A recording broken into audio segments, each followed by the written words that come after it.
Hello friends.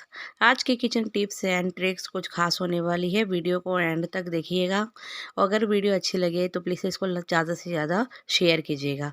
तो चलिए friends, video शुरू करते हैं। तो मैं हूँ माला और माला किचन स्टूडियो में आपका स्वागत है। अगर आज का वीडियो आपको पसंद आए तो लाइक और सब्सक्राइब कर लीजिएगा और चलो वीडियो शुरू करते हैं। मेरी जो फर्स्ट टिप है वो इस तरह से गर्म कपड़े और चादर और बेडशीट को लेकर है। तो फ्रेंड्स, जब कभी भी हम ऐसे गर्म कपड़े वगैरह अपने यूज़ करने के बाद सर्दी के बाद अपने बेड में या संदूक में रखते हैं तो उसके अंदर हम कपूर की गोलियां डाल देते हैं या फिर नीम के पत्ते डाल देते हैं, ताकि ये कपड़ों के अंदर हमारे कीड़े ना लगे और ये ख़राब ना हो, इनमें से गंदी सी स्मेल ना आए। अगर आपके पास कपूर की गोलियां ना हो तो उसके अलावा मैं आपको एक ऐसी चीज़ बताती हूँ जिसके यूज़ से आप अपने कपड़ों को सेफ रख पाएंगे। तो आप क्या कीजिए, आप ले लीजिए अपने घर की माचिस। जी हाँ, ये माचिस की तिलियाँ ले लीजिए और इनको ना इन कपड़ों के अंदर डालकर इस तरह से रख दीजिए अपने संदूक में या बेड में। तो आप देखेंगे कि इसकी माचिस की तिलियों के अंदर जो मसाला होता है ना, इनकी स्मेल से इन कपड़ों के अंदर कोई भी कीड़ा नहीं लगेगा और ये बिल्कुल ऐसे ही आपको मिलेंगे। इनके अंदर ना कोई गंदी सी स्मेल आएगी।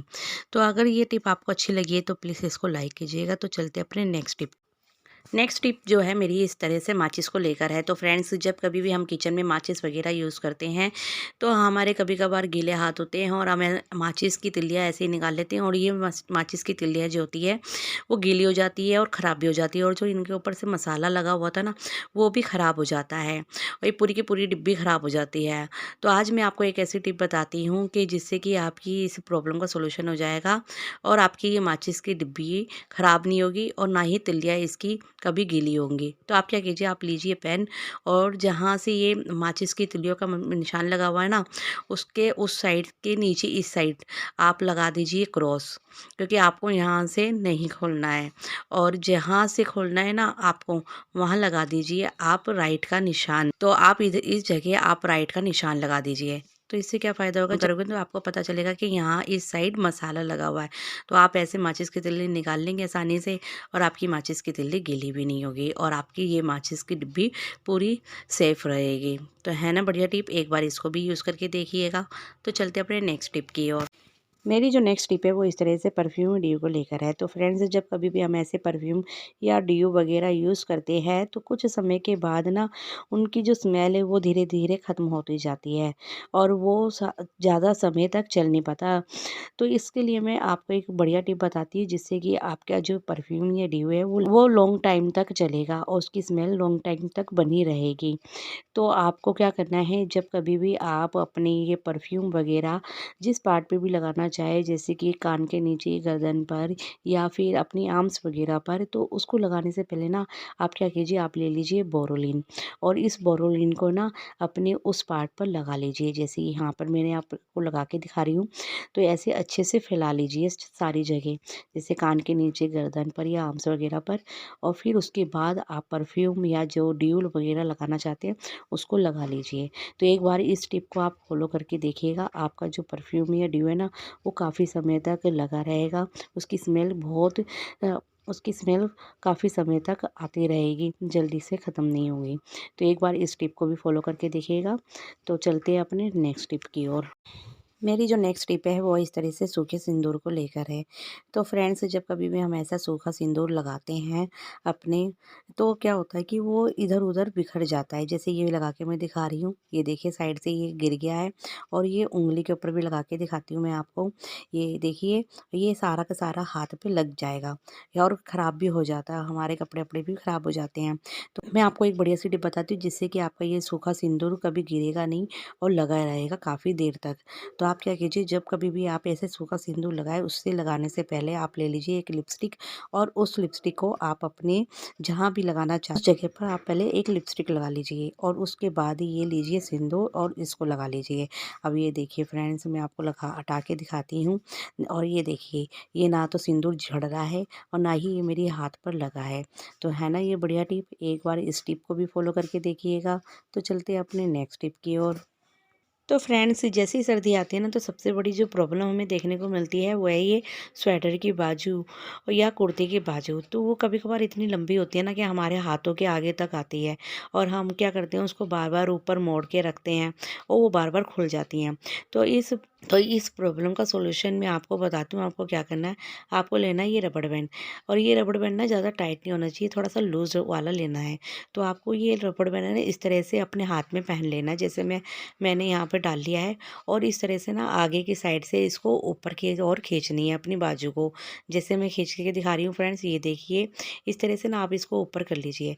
तो आपको जितनी बाजू ऊपर करनी है ना, आप उतनी बाजू को आप ऊपर कर सकते हैं और इसको कम ज़्यादा कर सकते हैं। तो इस तरह से ना यह स्वेटर की बाजू आपकी ऊपर हो जाएगी, और आपको बार बार इसको ना फोल्ड नहीं करना पड़ेगा। तो है ना बढ़िया टिप, एक बार इस टिप को ज़रूर फॉलो करके देखिएगा, आपको बहुत काम आएगी। और ये टिप आपको कैसी लगी प्लीज़ कमेंट करके ज़रूर बताना। तो चलते हैं अपने नेक्स्ट टिप की ओर। अक्सर जब किचन में हम काम करते हैं तो इस तरह से क्या होता है, हमारी जो चूड़ियाँ है ना, थोड़ी सी कभी आगे आ जाती है कभी पीछे करते हैं। हम उसको जितनी बार पीछे करते हैं ना, वो बार बार आगे आती हैं। जैसे आटा गूंदते हैं या कुछ करते हैं तो ये आगे आ जाती हैं। तो इसके लिए भी एक बढ़िया सी टिप बताती हूँ।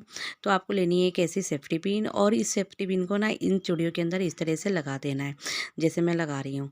तो इससे क्या होगा ना, ये जो चूड़ियाँ ना इकट्ठी रहेंगी, और ये ना जैसे आगे पीछे बार बार जो होती हैं थोड़ी थोड़ी, वो आगे पीछे नहीं होंगी, ये इकट्ठी रहेंगी।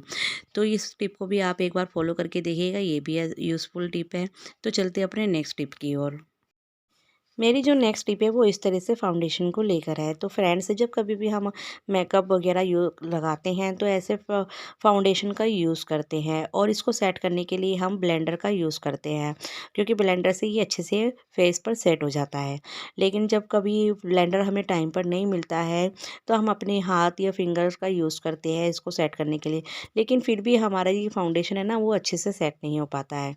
तो अगर टाइम पर आपको ब्लेंडर ना मिले तो उसकी अल्टरनेटिव में मैं आपको एक ऐसी टिप बताती हूँ जिससे कि आपका ये जो है ना फाउंडेशन वो अच्छे से सेट हो जाएगा। तो आपको क्या करना है, आपको लेना है ये बैलून, और इसको हल्का सा फुला लेना और इससे ना अच्छे से सेट कर लेना है।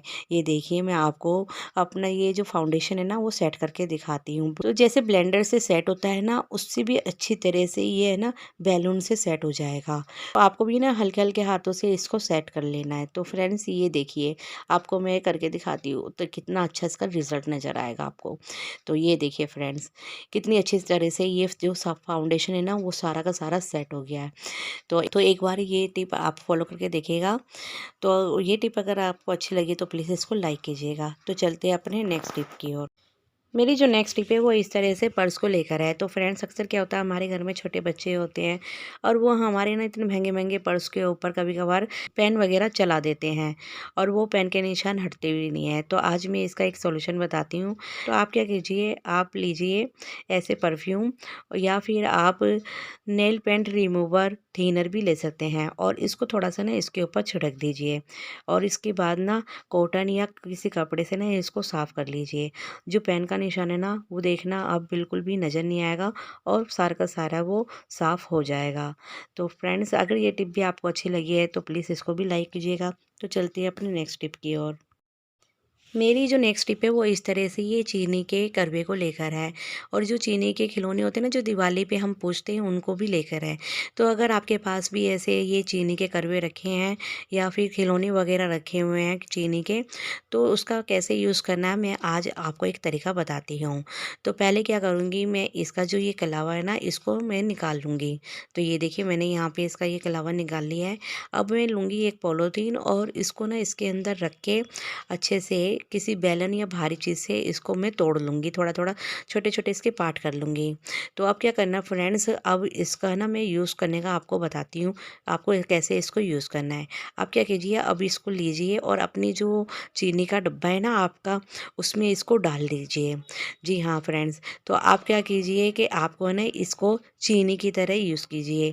तो ये जो है ना आपका, इससे क्या होगा कि आपकी जो चीनी है वो कम यूज़ होएगी, और ये ना यूज़ भी हो जाएगा। जाएगा। तो है ना बढ़िया टिप, एक बार इसको भी फॉलो करके देखिएगा, आपको बहुत बहुत अच्छी लगेगी। तो फ्रेंड्स आई होप आज की टिप्स एंड ट्रिक्स आपको पसंद आई होगी। कौन सी टिप्स आपको कौन सी अच्छी लगी मेरे को कमेंट करके ज़रूर बताना, और अगर मेरे चैनल पर पहली बार है तो प्लीज़ मेरे चैनल को लाइक और सब्सक्राइब कर लेना। मिलते हैं नेक्स्ट ऐसे ही यूज़फुल वीडियो में। Thank you for watching. Bye bye friends.